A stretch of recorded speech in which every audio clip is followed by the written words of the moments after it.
Hi, and welcome to Tazama. Now in my hands are broken pieces of glass. These are hazardous to the environment, and they can also hurt human beings and animals if not properly disposed. Tazama today comes to you from the Kitengela Hot Glass Studios to explore the works of Anselm Crows, who combines his love for the environment and his passion for art to a beautiful end. But first, watch this.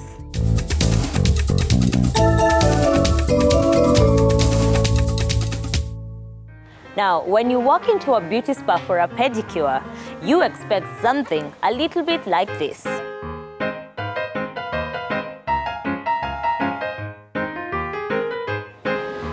Right?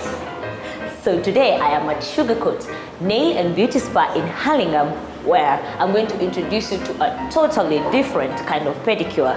You want to see this? My name is Carol Onjeru, and I'm the proprietor of Sugarcoat Nail and Beauty Spa. And what we do here is we literally just pamper women and men alike. So we do manicures, pedicures, facials, massages, body scrubs. We also do hair. We introduced a hair department last year. And we've just recently introduced a new concept into the market, into the Kenyan market, which is the fish spa. A fish pedicure is care for your feet, using fish to eat away the dead skin. These are specialized fish called gurarufa or doctor fish. These fish are native to the warm climates of Asia and the Middle East. Now, due to the nature of the waters in the region, which are mostly salty and warm, they do not support undergrowth.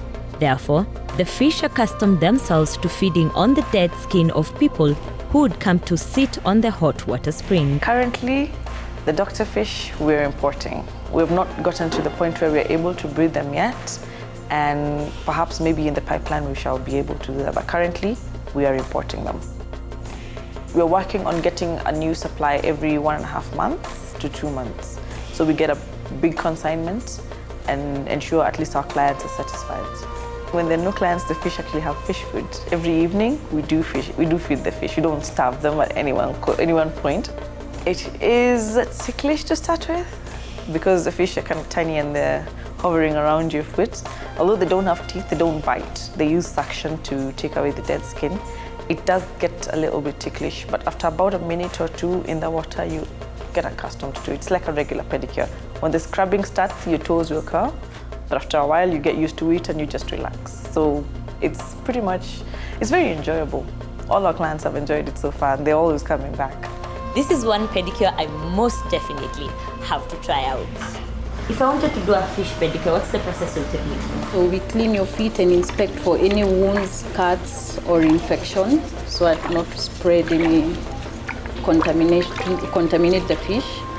Why do you use plain water? Because we don't want to add any chemicals into the fish tank. So once we're done cleaning, I check for wounds, cuts, and infections. Just slightly dry your feet and then move over to the tank. Wow! At first, when you dip your feet in the tank, it's really, really ticklish. Very ticklish. But after 5 minutes, after you settle in, you become used to it. In the 1950s and 60s, several resorts were built touting proximity to the fish as well as the healing spring water they came from. While locals had long since known of the beautifying effect that gararufa fish have on the skin, sufferers of psoriasis have had the most dramatic results from the treatment. People from all over the world have visited Turkey specifically to treat their psoriasis with a gararufa pedicure. At first the water was quite cold, but afterwards, after I got used to it, it was nice. If you have the time, it feels like a lot more has been taken off. My feet feel fresher, lighter, and the time to relax, it's very relaxing. So yeah, I'm more for the fish pedi than the regular pedi.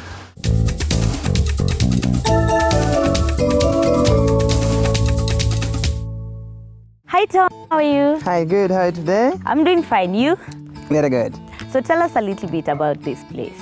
This place was started in the year 1994 by a man called Anselm Crows. He went to Holland to learn glassblowing. So when he came back in 94, he started this, and with a few guys who were here, he asked them, who would want to blow glass? And then everyone was like, I want to blow glass. And then he trained them. He started with a very few guys, and he trained them. So where do you source most of your raw materials from? From Nairobi and its environment, mostly from industrial area. So we get the offcuts from industrial area, and then the bottles that you see here from your home compounds. Okay, so you're telling me this pile of glass is going to be transformed into probably a masterpiece like that one over there? So, absolutely, I'll show you that. Something very beautiful from the scrap glass that you see. All right, I am most definitely looking forward to seeing that process. But Tazama will take a short break. We will be back shortly.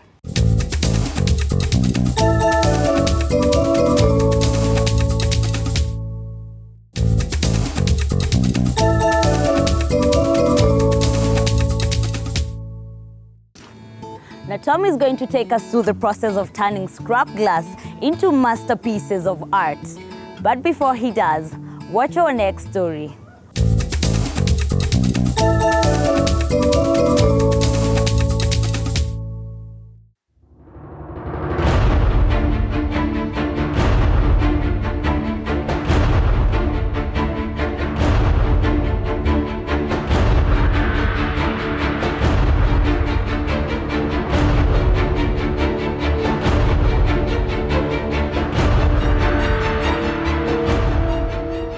In 1999, HIV was declared a national disaster in Kenya. Awareness about HIV has increased over the years. More people have been tested and begun treatment, bringing down the number of new infections and prevalence rates. At the moment, we estimate that by the end of 2013, there were about 1.6 million people living with HIV, with a prevalence rate of 6%. And that is an improvement because some 10 years ago, the prevalence rate was 13%. The management and treatment of HIV/AIDS in Kenya is heavily reliant on donor funding. Recently, there have been cases of donors pulling out or downscaling their funding. This has caused adverse effects on the people who relied on the funding.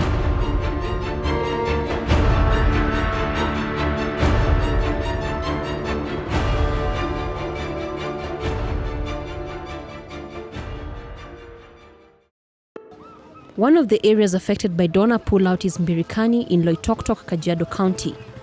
About 2 years ago, this place was bustling with activity. But right now, it's a shell of its past. Nilifanya biashara hapa Mbirikani kwa muda mrefu. Sasa hii biashara ni ngumu sababu kulikuwa hospitali hapa ilikuwa tusaidia sana. Kibiashara wagonjwa walikuwa wanakuja huku wanalala, lodges inajaa, madukani wananunua maziwa, sukari na kila kitu. Lakini kwa sasa hii biashara hakuna baada ya hospitali kwenda. Watu wengi kutoka Tanzania walikuwa wanaenda hospitali ya Mbirikani kuchukua madawa, lakini tangu imefungwa watu wengi wamehangaika kwenda mbali kutafuta madawa, hawajapata. Wamepoteza vitu vingi ili wapate madawa, lakini hawakuweza. Kwa hivyo imetupatia madhara mengi sana. Hospitali ilikuwa inashika tuseme Kajiado South Tanzania na mali ingine mingi tu imesaidia watu. About 300 meters from the shopping center is Mbirikani Group Ranch Clinic, a major landmark in Mbirikani village and the entire Loitoktok region. The clinic used to serve the community within and outside Mbirikani area. We meet Samar Ntalamia, the former fleet manager at the clinic. This place was set up by Ann Lurie.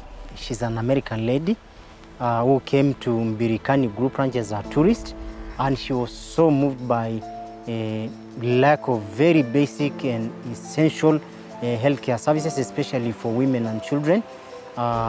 Initially, she set up a trailer outfitted with a consultation room, a lab, and a small pharmacy, going out into very out-of-the-way places to offer medical services where transport was a problem. There were no medical facilities, and then thereafter she set up this facility as a clinic. The facility is very big. I think at its peak it was serving over 10,000 patients. It had over 100 staff. I think it had the highest number of physicians in Kajiado district. It had maybe one of the best labs and nearly some of the best healthcare services in Kajiado. In 2012, the facility was closed down indefinitely when the donor, Ann Lurie, pulled out. Ann Lurie started the facility hoping that somewhere along the way, corporate donors or individual donors would come in and help her show up part of the financial load. When the facility was running at its peak, the operational cost per year was $7 to $8 million, and all this financial load was being borne by Ann Lurie herself, maybe with a few donations from a few organizations like PEPFAR was supplying some HIV drugs, but apart from that, all the other financial load was being carried by Ann Lurie herself. The closure of the facility was such a big loss for the local community, the local Maasai community, as well as thousands of patients who are coming from as far as Ukunda. Some was coming from as far as Sudan and Tanzania, just because of the quality of healthcare services that were being offered in this place, especially HIV management and TB treatment. A walk around the facility further displays the state of the clinic that once served over 10,000 people in the region. Now, this used to be the kitchen and the dining area where over 100 Imbirikani staff members used to, have their meals from. But right now, the place is just, accumulating dust with nothing much to show. Now, I understand this was the VCT unit where people from this area would come for voluntary counseling and testing.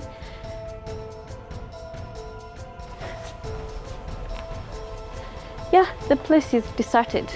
Close by the clinic is an airstrip where patients with complicated cases would be airlifted to Nairobi for specialized treatment, but right now, it just lies as bare land. Aircrafts would come, like this was the runway. They'd come and stop here. A few kilometers from Birikani village is Kimana village. Here we meet Christine Wamboi. Christine is HIV positive and has been seeking medical care from the facility before it closed down. Birikani ilikuwa na msaada mkubwa sana, kwa sababu hata kwa sasa kuna kipindi tulikuwa na mkutano na madaktari wa Loitoktok. Wakatuambia walienda Birikani na wakapewa, ilivyofungwa na wakapewa hizo referral. Wakatuambia kuna referral zaidi ya 1,000 na ambazo hawa watu hawajulikani kama wanachukua madawa ama hawachukui. Birikani kulikuwa unakuja watu kutoka Tanzania, kutoka Uganda, Mombasa, wapi, sehemu nyingi tofauti. Sasa hawajui kama wale watu kule walikoenda wanachukua madawa ama hawachukui. Pia mimi wanafanya kazi ya community health worker. Kuna wengine mpaka sasa hivi hawajaichukua madawa kutoka Birikani ifungwe. Waliacha kwa sababu huyo mtu hana uwezo wa kwenda mbali na mahali anapoishi na hataki kwenda karibu na pale anapoishi asionekane kwamba anachukua zile dawa. Sasa inabidi anaacha dawa na anakaa hivyo. Birikani walikuwa wanaletea watu madawa mpaka nyumbani, pengine ikiwa huna uwezo. Pia walikuwa wanalipia watu fare. Ulikuwa unapewa card, unaingia kwa gari, unaenda mpaka Birikani unachukua dawa zako na unarudi. Na kama pengine umelemewa uko nyumbani, wanakuja wao wenyewe kukuangalia na pia wanakuletea madawa mpaka nyumbani. Most of the HIV patients being treated at the Birikani clinic were referred to Kimana Health Center and Loitoktok District Hospital. Ile shida tuko nayo kwanza ni ya madawa. Madawa na service yao iko chini sana, hata inashindwa na hospitali ndogo hii ya pandi ya Kimana. Kwa shauri ile hospitali ya Loitoktok ile kubwa, madawa hakuna. Hata saa nyingine unaweza kutumwa uambiwe uende Tanzania. Na tuko na hospitali kubwa sana hapa ya Loitoktok. Our attempts to talk to the county government on what they plan with the facility were futile. So was that of accessing Kimana Health Center. A big percentage of the patients visiting the Mbirikani clinic were HIV patients, and since the hospital closed indefinitely, many of them have been receiving treatment at the available health centers, while others have since passed on. Mbirikani Group Ranch is just one of the many projects that have collapsed after donors pulled out in one way or another, and the effects have been greatly felt. 90% of HIV treatment in Kenya is reliant on donor funding. With the current donor pullout being experienced in the world, the issue of sustainable funding for the treatment of HIV is one that cannot be ignored. According to a report released in April 2014 by the National AIDS Control Council titled Sustainable Financing for AIDS in Kenya, Forward-Looking Assessment of the AIDS Financing Gap, the HIV/AIDS financing gap is projected to grow from 145 billion shillings in 2010-2011 to 215 billion shillings in 2029 and 2030 period. This means that measures need to be put up to cushion the national response to HIV/AIDS in the face of a decline in international financing and widening financing gap that is projected in the coming years, an issue that the director of Kenya AIDS NGO Consortium concurs with. The opportunities we have are many, in the sense that the donors are not just cutting the money today. What we are seeing is in the near future, monies will be less and less, and therefore we need to put in a system where we can actually be able to get our own money, just like what we have done in other areas of infrastructure. A good example is in the education sector, where most people used to go abroad for trainings, but right now we have many universities actually across every other country, and therefore we need to actually ensure that our people are put on treatment. We are using our own resources. These are our own brothers and sisters, and there is no reason why any Kenyan should not go on treatment. Kenya recently launched the new World Health Organization guidelines for the treatment of HIV and AIDS. Patients will be taking medication when their immunity is still high at a CD4 count of 500, up from 350. When you have HIV and you are put on treatment, you reduce your viral load, assuming you are taking your medication correctly. Because if you don't, then your viral load won't go down. When your viral load is down, you have lesser chance of infecting another person if you had sex without protection. And this is true for cohabiting and married couples. So the more people we put on treatment, we are likely to reap some benefits in the long term by reducing the number of new infections every year. According to the Kenya National AIDS and STI Control Program, about 700,000 people are currently on HIV treatment, but with the new guidelines, the number is projected to go up to 1.2 million, a move that will call for more resources. We are moving from largely using CD4 testing to use of the viral load. And we have capacity to do that. We have the support also to do that. We are currently doing it centrally in about 7 laboratories, but over time we are investing in regional laboratories as well. We are also investing in what we call point of care diagnostic machines, where you can do your CD4 and viral load at the health facility that you are going to be checked. Although the HIV response in the country has recorded increasing financial resources from development partners, the future funding for the AIDS response is increasingly uncertain as a result of changing donor priorities and continuing global economic crisis. I think we need to know that most of the monies that we have received in terms of responding to HIV, especially treatment, about 90% of that money comes from international donors. This has been good, but it's not sustainable. It's not sustainable because the same donors are looking at the new challenges for the world, especially climate change and new non-communicable diseases that are now being quite prominent, diabetes and a few others. And therefore, we risk to lose the amount of money that we have been used to in terms of responding to HIV. Yes, it's true that the funding for many programs is going down, not just for HIV, but many other programs. And that has made us start thinking about smart interventions and the way we do business. Because from evidence, we know which strategies gives us results and which one doesn't. Those are writings on the wall. So we also have to up our game in starting discussions for sustainable HIV financing. Our governments must be able to put more resources than before. It's easier to sustain the number of people on treatment. We still have to ensure that we go to zero in terms of new infections. We go to zero death. And for that to happen, we still need to put more people on treatment. We need to have more people tested.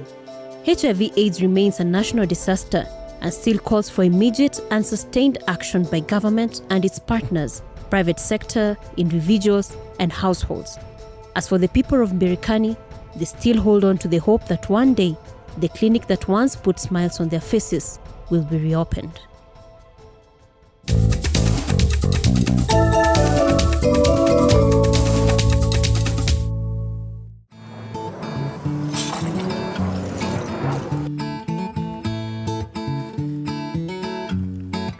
So this is our main scrap glass bank. So this is where we do the sorting, the color. Like if you need the clear glass, we will only collect the clear glass, 170 kg. That is the capacity of our furnace. So after collecting the glass, then you clean it, then we're gonna feed it into the furnace. Let's go.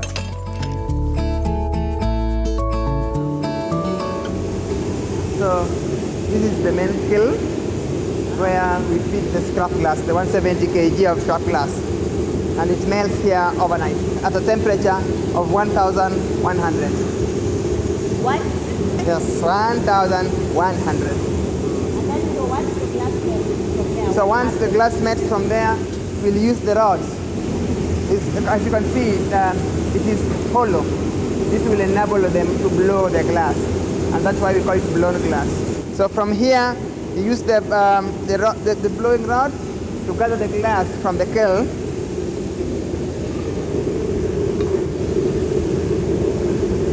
That is it. That's the glass. Yes. So that glass is clear, the color is clear, but you cannot see the color because it's red hot now. So after doing that now, they come here, the gentleman will come here, and this is newspaper.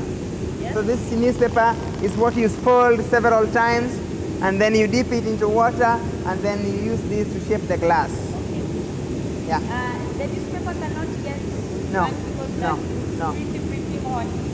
It can't. Once you wet it using water, that is it. Oh. Yes. The shaping process now is mainly from here. So it depends on now what they want to make. If they want to make a drinking glass like a goblet, they want to make a flower vase, they want to make like a fruit bowl, that will depend on whoever is making that glass. Yes. Whenever we make an item, then we put it into the cooling oven. The cooling oven is keep the temperature at 480. We have to give it a gradual cooling process. Otherwise, it breaks. You make anything from there, you leave it here, it breaks. It causes stress to the glass. Two different temperatures fighting. Yeah, the high temperature and the low temperature, so it breaks. Okay. Yeah. So what is the end product of what you saw just being made? That's a fruit bowl. End product is a fruit bowl. Something like this. This is what we just made. Wow. And you So- made it in over just 25 minutes. Yes, we made just over 25 minutes and it's done. Now we have come to the end of Tazama today. I hope you have enjoyed the show and learned as much as I have. For any feedback, get back to us through the numbers on your screen. You can also like our Facebook page, which is Tazama 6, or follow us on Twitter at KTN Tazama Show. Catch us next week, same place, same time. Adios.